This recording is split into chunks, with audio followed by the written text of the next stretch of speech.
Hello hello മക്കളെ, ഇന്ന് നമ്മൾ പഠിക്കാൻ പോകുന്നത് 2ാം ക്ലാസ്സിലെ മലയാളം യൂണിറ്റ് 8 പച്ചിലത്തുമ്പിലൂടെ. 2ാം ക്ലാസ്സിലെ മലയാളത്തിലെ പാർട്ട് 2 പുസ്തകത്തിലത്തെ 2ാമത്തെ യൂണിറ്റാണിത്. 1ാമത്തെ യൂണിറ്റ് നമ്മൾ പഠിച്ചു മണിയൻ്റെ യാത്ര. ഇത് 2ാമത്തെ യൂണിറ്റാണ് ഈ പുസ്തകത്തിലത്തെ. ഓക്കെ, ഇതിൽ ആദ്യം തന്നെ ഒരു കവിതയാണ്. ഒരു മഴ പെയ്തു ഭൂമി കുളിർത്തു, ഒരു കതിർ നീണ്ടു ഭൂമി പൊലിച്ചു. അയ്യപ്പ പണിക്കരുടെ ഒരു കവിതയാണിത്. ഇതാണ് അയ്യപ്പ പണിക്കർ, മലയാളത്തിലെ പ്രശസ്ത കവിയായ ഡോക്ടർ അയ്യപ്പ പണിക്കരുടെ 4 വരി കവിതയിലാണ് ഈ പാഠഭാഗം തുടങ്ങുന്നത്. നിങ്ങൾക്ക് ഈ പാട്ട് ഇഷ്ടായോ?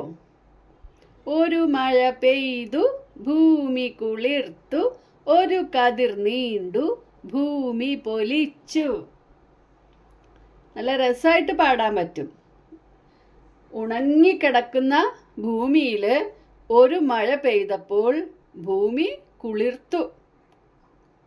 അതുപോലെ തന്നെ മുള പൊട്ടിയ ചെടികൾ, ഈ മഴ പെയ്യുമ്പോൾ മുള പൊട്ടിയ ചെടികളിൽ ഒരു കതിർ നീണ്ടപ്പോൾ ഭൂമി പൊലിച്ചു. അതായത് മഴ പെയ്തപ്പോൾ ഭൂമിയിൽ പച്ചപ്പുണ്ടായി, ഭൂമി കുളിർത്തു. മഴ പെയ്തു, മണ്ണ് കുളിർത്തു. വെണ്ട വിത്തും മത്തൻ വിത്തും നനഞ്ഞ മണ്ണിൽ പുതഞ്ഞു കിടന്നു. വിത്തുകൾ മുള പൊട്ടി, തളിരിലകൾ തല നീട്ടി. അവർ മുകളിലേക്ക് നോക്കി. ഹായ് നീലാകാശം! ചുറ്റിലും പച്ചയുടുപ്പിട്ട ചെടികൾ, പലതരത്തിൽ പല വലിപ്പത്തിൽ. വെണ്ടയും മത്തനും പതിയെ വളർന്നു.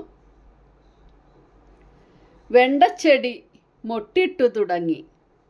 മൊട്ടുകൾ വിരിഞ്ഞു, മഞ്ഞ പൂക്കളായി. പൂക്കൾ കൊഴിഞ്ഞു, കായകൾ നീണ്ടുവന്നു.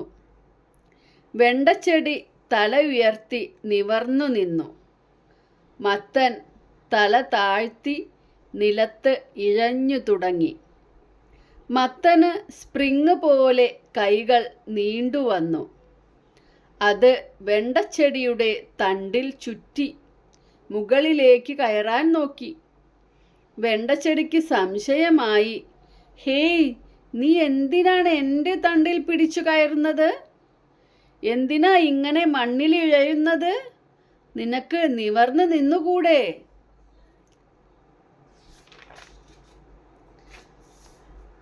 എനിക്ക് സ്വന്തമായി നിവർന്നു നിൽക്കാൻ കഴിയില്ല, മത്തൻ വള്ളി പുഞ്ചിരിച്ചു.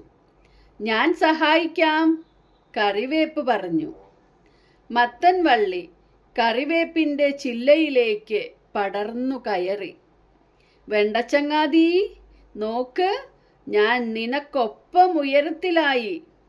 വെണ്ടച്ചെടിക്ക് സന്തോഷമായി. എനിക്ക് ദൂരേക്ക് വിത്തു വിതറാൻ കഴിയുമല്ലോ, വെണ്ടച്ചെടി വിളിച്ചു പറഞ്ഞു. അതെങ്ങനെ? മത്തൻ വള്ളി കണ്ണുകൾ വിടർത്തി. ഇപ്പോൾ കാണിച്ചു തരാം. വെണ്ടച്ചെടിയിലെ ഉണങ്ങിയ കായ പൊട്ടിത്തെറിച്ചു. വിത്തുകൾ 4 പാടും ചിതറി. ആഹാ, കൊള്ളാമല്ലോ സൂത്രം! മത്തന് അത്ഭുതമായി. ഈ കാഴ്ച കണ്ട അപ്പൂപ്പൻ താടി പറന്നു വന്ന് മത്തൻ വള്ളിയിലിരുന്നു. നീ എങ്ങനെ ഇവിടെ എത്തി? മത്തൻ വള്ളി ചോദിച്ചു. അപ്പൂപ്പൻ താടി മത്തൻ വള്ളിയുടെ ചെവിയിൽ എന്തോ മന്ത്രിച്ചു. ദൂരേക്ക് പറന്നുപോയി. എന്തായിരിക്കും അപ്പൂപ്പൻ താടി പറഞ്ഞിട്ടുണ്ടാവുക? നിനക്കറിയാമോ? നിങ്ങൾ അപ്പൂപ്പൻ താടി കണ്ടിട്ടുണ്ടോ? കാറ്റിൽ പറന്ന് നടക്കുന്ന നല്ല മിനുമിനുത്ത അപ്പൂപ്പൻ താടി. ഇതാണ് അപ്പൂപ്പൻ താടിയുടെ ചിത്രം. ഇതിൻ്റെ ഈ ചുവട്ടിൽ കാണുന്നതാണ് വിത്ത്. ഇപ്പം ഇങ്ങനെ പറന്ന് നടക്കുന്ന അപ്പൂപ്പൻ താടി മത്തൻ്റെ ചെവിയിൽ പറഞ്ഞത് എന്താണ്? എനിക്ക് കാറ്റിൽ പറന്നു നടക്കാൻ കഴിയും, പറന്നു ചെന്ന് ഞാൻ വിത്ത് പാകും. ഇപ്പം നമുക്കത് ഇവിടെ എഴുതി നോക്കാം കേട്ടോ. ടെക്സ്റ്റ് ബുക്കിൽ എഴുതുന്നില്ല, നോട്ട് ബുക്കിലാണ് എഴുതുന്നത്. നോക്കൂ, എന്താണ് പറഞ്ഞത്? എനിക്ക് കാറ്റിൽ പറന്നു നടക്കാൻ കഴിയും, പറന്നു ചെന്ന് ഞാൻ വിത്ത് പാകും. ഇതാണ് അപ്പൂപ്പൻ താടി മത്തൻ വള്ളിയുടെ കാതിൽ പറഞ്ഞത്.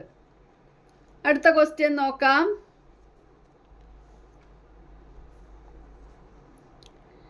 വെണ്ടച്ചെടി കാണിച്ച സൂത്രം എന്തായിരുന്നു? വെണ്ടച്ചെടി കാണിച്ച സൂത്രം എന്തായിരുന്നു? ഇവിടെ എന്താണ് വെണ്ടച്ചെടി ഒരു സൂത്രം കാണിച്ചില്ലേ? നമ്മൾ പറഞ്ഞു, കണ്ടു. അത് എന്താണ്? ഉണങ്ങിയ കായ പൊട്ടിത്തെറിപ്പിച്ച് വിത്തുകൾ താഴെ വീഴ്ത്തുന്ന സൂത്രമാണ് വെണ്ടച്ചെടി കാണിച്ചത് അല്ലേ? നമുക്കതൊന്ന് എഴുതാം. എന്താണ് വെണ്ടച്ചെടി കാണിച്ച സൂത്രം? ഉണങ്ങിയ കായ പൊട്ടിത്തെറിപ്പിച്ച് വിത്തുകൾ വീഴ്ത്തുന്ന സൂത്രമാണ് വെണ്ടച്ചെടി കാണിച്ചത്. അപ്പം അത് നിങ്ങൾ ഈ ഭാഗത്ത് എഴുതണം കേട്ടോ. വെണ്ടച്ചെടി കാണിച്ച സൂത്രം എന്താണെന്ന് ആ ഭാഗത്ത് എഴുതുക.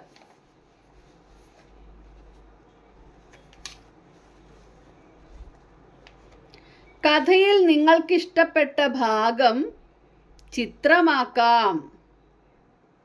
ഈ കഥയിൽ നിങ്ങൾക്ക് ഇഷ്ടപ്പെട്ട ഭാഗം എന്തൊക്കെയാണ് അതിലുള്ളത്? മുകളിലേക്ക് നോക്കിയപ്പോൾ കണ്ട നീലാകാശം വരയ്ക്കാം. പല വലുപ്പത്തിലുള്ള ചെടികൾ ഇതേപോലെ വളർന്നു നിൽക്കുന്ന ഭാഗം ചിത്രം വരയ്ക്കാം. അല്ലെങ്കിൽ മത്തൻ വള്ളി കറിവേപ്പിലേക്ക് പിടിച്ചു കയറുന്ന ഈ ചിത്രം വരയ്ക്കാം. നിങ്ങൾക്ക് ഏതാണ് ഇഷ്ടപ്പെട്ടത് എന്ന് വെച്ചാൽ അത് വരയ്ക്കുക. കണ്ടോ? മരങ്ങളും വള്ളികളും മൃഗങ്ങളുമൊക്കെയാണ് മനുഷ്യൻ്റെ ഉറ്റ ബന്ധുക്കൾ. ശ്രീബുദ്ധൻ പറഞ്ഞ വാക്യമാണിത്.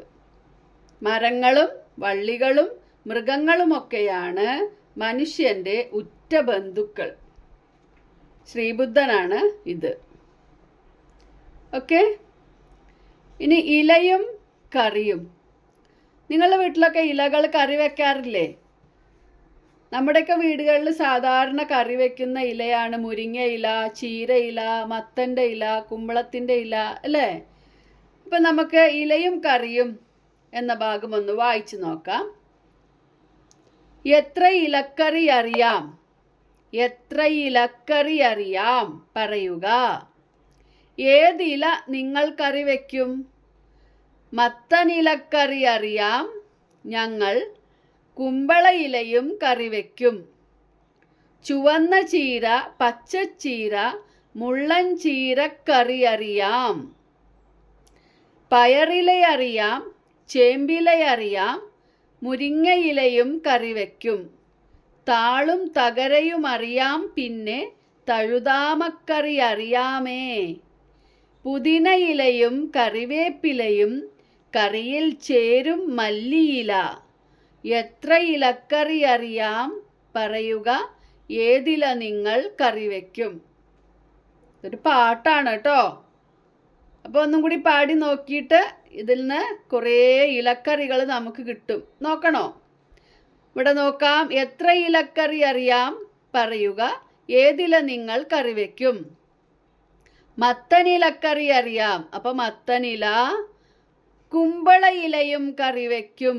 കുമ്പള ഇല. പിന്നെ ചുവന്ന ചീര, പച്ചച്ചീര, മുള്ളൻ ചീര. അപ്പം 3 ചീരകൾ കിട്ടി അല്ലേ? ഇനി പയറില അറിയാം. പയറിൻ്റെ ഇലയും കറി വയ്ക്കാം. ചേമ്പിൻ്റെ ഇലയും കറി വയ്ക്കാം. മുരിങ്ങ ഇലയും കറി വയ്ക്കും. പിന്നെ മറ്റൊന്നാണ് താള്, മറ്റൊന്ന് തകര, പിന്നെ മറ്റൊന്ന് തഴുതാമ.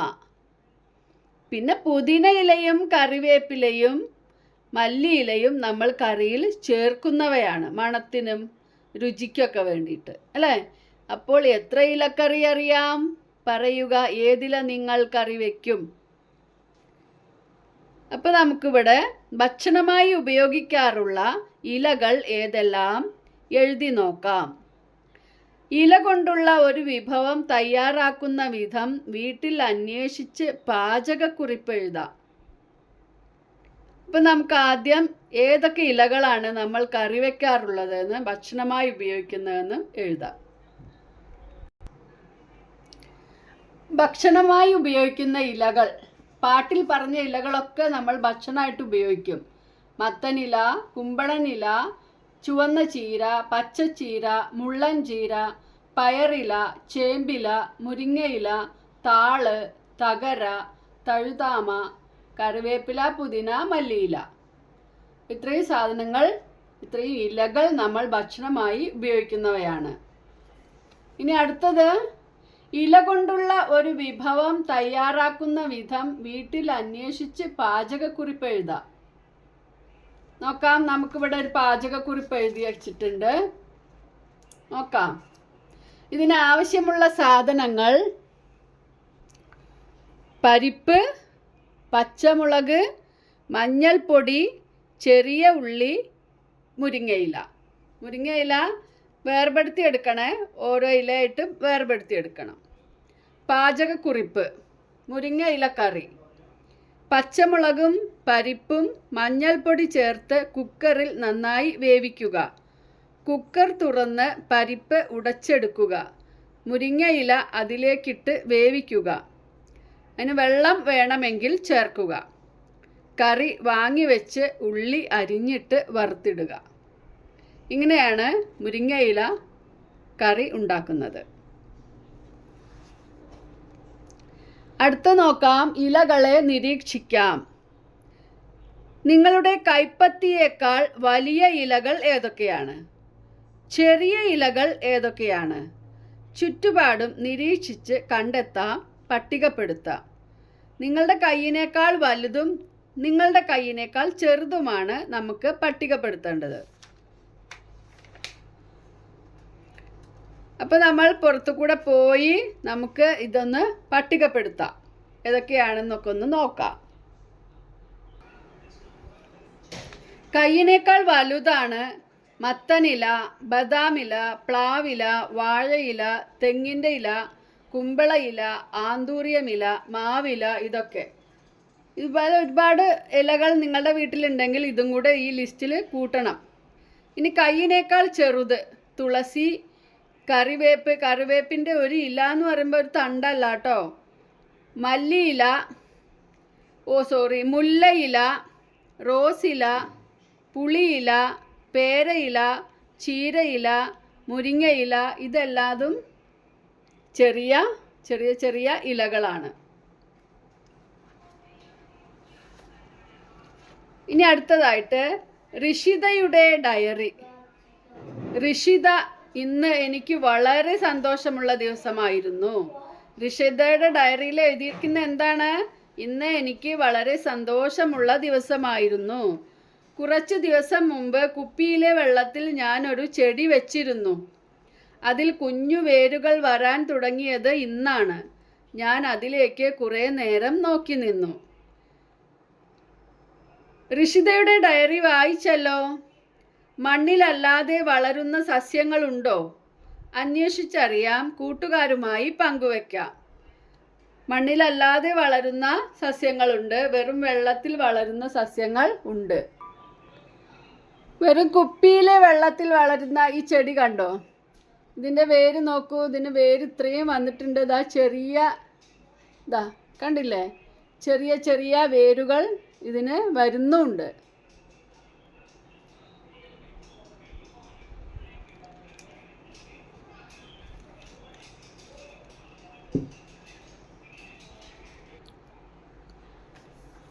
രൂപങ്ങൾ നിർമ്മിക്കാം. ഇലകൾ ഒട്ടിച്ചു ചേർത്ത് രൂപങ്ങൾ തയ്യാറാക്കാം.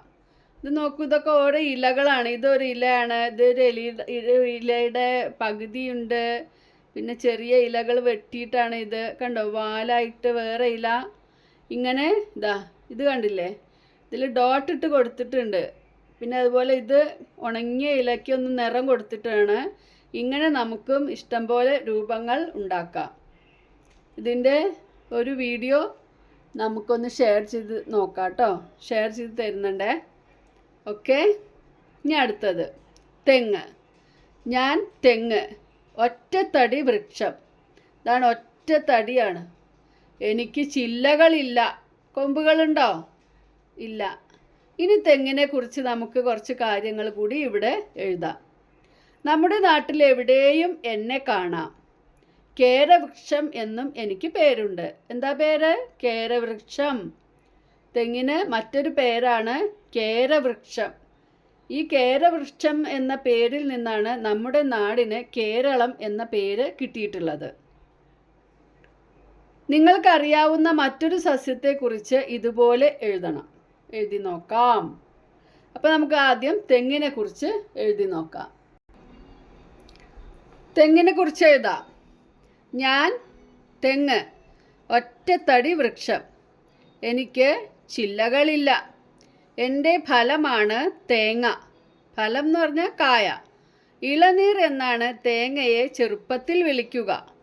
ഇളനീർ കുടിച്ചാൽ ക്ഷീണം മാറും. തേങ്ങ ആട്ടിയാൽ എണ്ണ കിട്ടും. ഇങ്ങനെയാണ് നമ്മൾ തെങ്ങിനെ കുറിച്ച് എഴുതിയിട്ടുള്ളത്. ഇനി അടുത്തത് നിങ്ങൾക്കറിയാവുന്ന മറ്റൊരു സസ്യത്തെക്കുറിച്ച് എഴുതി നോക്കാം. അങ്ങനെ നമുക്ക് ഇതിൽ പ്ലാവിനെ കുറിച്ച് എഴുതാം. പ്ലാവ്. ഞാൻ പ്ലാവ്. ഞാൻ വലിയ മരമാണ്. എൻ്റെ ഫലമാണ് ഏറ്റവും വലുത്. കേരളത്തിൻ്റെ സംസ്ഥാന ഫലമാണ് ചക്ക. ചക്ക കറി വയ്ക്കാനും പഴുത്ത് കഴിക്കാനും പറ്റും. ഇതാണ് നമ്മൾ ഇതിനെക്കുറിച്ച് എഴുതിയിട്ടുള്ളത്. ഇനി നമുക്കിവിടെ കുറച്ച് കടങ്കഥ 3 എണ്ണാണുള്ളത്. ഇവിടെ നോക്കാം. ആരാണ്? തൊട്ടുവക്കിൽ തൊടിയിൽ ഇടവഴിയിലും ഇല വിരിക്കും. പൂത്തു പുഞ്ചിരിക്കും. മുള്ളുള്ള കൂട്ടരാണെങ്കിലും ഞങ്ങളെ തൊട്ടു നോക്കല്ലേ, പിണങ്ങി നിൽക്കും. തൊട്ടാവാടി എന്നാണ്. തൊട്ടാൽ അത് വാടും. ഓക്കെ. ഇനി അടുത്തത് ഊന്നിക്കയറാൻ ഊന്നലു വേണം. പടർന്നു വളരാൻ പന്തലു വേണം. വിരലുകൾ പോലില. വിരലുകൾ പോലെയാണ് ഇല. പൂക്കൾ മഞ്ഞ. തോരണമായി തൂക്കിയ കായ്കൾ. കായിൽ മുള്ള്. രുചിയിൽ കയ്പ്. കറിയിൽ ഗുണമിവൻ ആരാവാം. ഈ അവസാനം പറഞ്ഞതിൽ നിന്ന് നിങ്ങൾക്ക് ആളെ പിടികിട്ടിയിട്ടുണ്ടാവും അല്ലേ?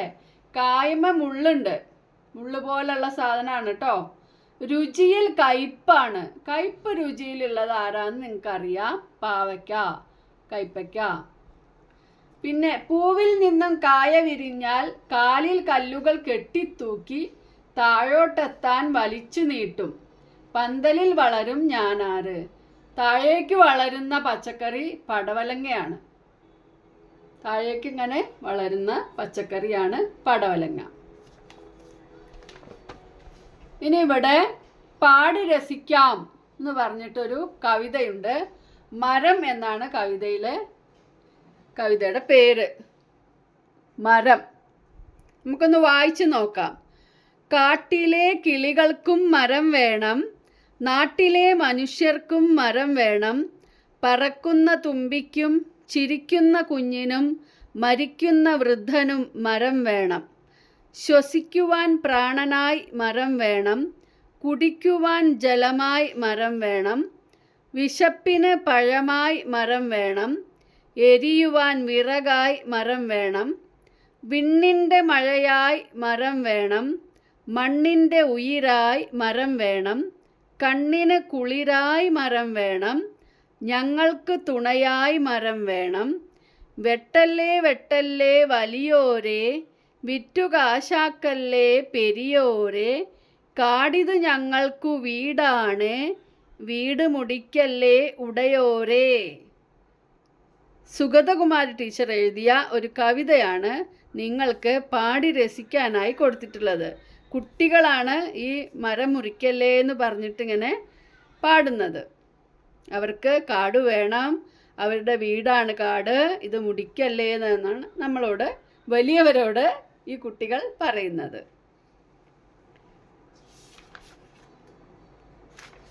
അപ്പോൾ ഇത്രയുമാണ് നമ്മുടെ പച്ചിലത്തുമ്പിലൂടെ എന്ന പാഠഭാഗത്ത് നിങ്ങൾക്ക് പഠിക്കാനുള്ളത്. ഇനി ഇതിൻ്റെ പ്രവർത്തന പുസ്തകത്തിലെ പ്രവർത്തനങ്ങൾ മറ്റൊരു വീഡിയോയിൽ പറയാം. അപ്പോൾ എല്ലാവർക്കും ഇത് മനസ്സിലായിട്ടുണ്ടാവുമെന്ന് വിചാരിക്കുന്നു. അപ്പോൾ നിങ്ങൾ ഈ ചാനൽ സബ്സ്ക്രൈബ് ചെയ്തിട്ടില്ലെങ്കിൽ ഒന്ന് സബ്സ്ക്രൈബ് ചെയ്യുക. വീഡിയോ ഇഷ്ടപ്പെട്ടാൽ ലൈക്ക് ചെയ്യുക, ഷെയർ ചെയ്യുക. Okay, thank you.